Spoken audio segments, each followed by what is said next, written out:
Hey, happy Friday to you, and welcome to the Friday Funnies. You know, it's less than 2 weeks away from Halloween, a popular holiday for people who like to dress up in costumes. I'm not really much of a costume guy myself, especially at parties. Because if you wear a costume like Spider-Man or you're dressed as a fire hydrant to a party, you're going to have a lot of difficulties using the bathroom. That's why I usually wear a suit and a tie, and I tell people that I'm dressed as a politician, which is the scariest thing that I can think of. At least witches and monsters and ghosts are not going to raise my taxes or limit my rights.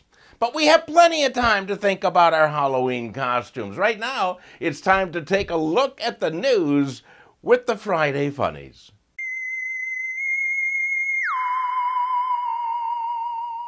You know, by now I think that we're all aware of the fact that a vast majority of nutballs in this country reside in Florida.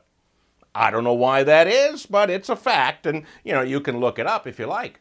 And the last thing that Florida needs right now is to have one of those nutballs running for Congress. But it could happen. Bettina Rodriguez Aguilera wants to run as a Republican in the upcoming congressional election and claims she has had contact with aliens from another planet.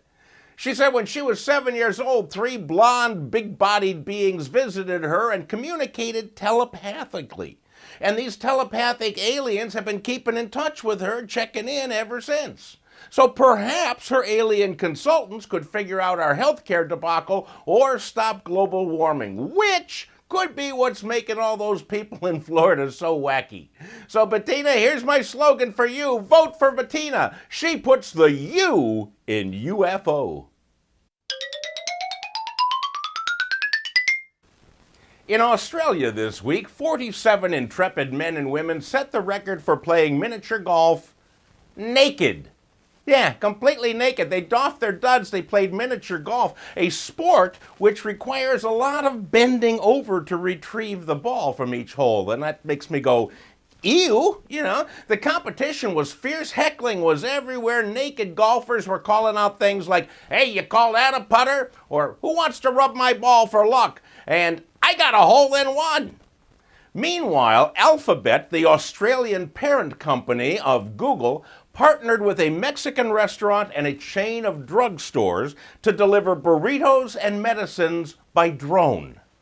I'm sure nothing can go wrong here, huh? I can just see the Aussie family waiting for the drone to bring them their burrito dinner, and instead they're delivered heart pills and stool softener. Maybe the guy who bought the stool softener would get their burritos, which, could have the same effect.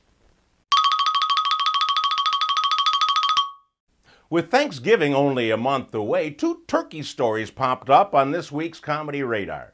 In Bridgewater, Massachusetts, police warned residents to beware of a gang of aggressive territorial turkeys.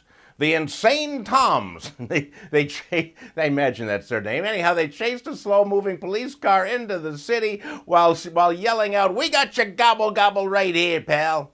And in Yellville, Arkansas, where the town motto is "Nobody talks softly here," it's Yellville, the Turkey Trot Festival was held. And ironically, the event does not feature turkeys actually trotting, but rather skydiving.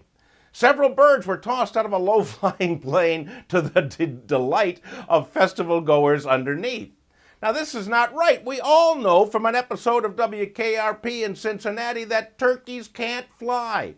So unless they were wearing little turkey parachutes, I assume they all probably crashed. I think next year they should use frozen turkeys instead. Let's see how the crowd cheers when 25-pound poultry bombs start raining on them from 1,000 feet up. Hey, that's it for this week, my friends. Have a wonderful weekend. Enjoy yourselves, and I'll see you back here with more funny next Friday.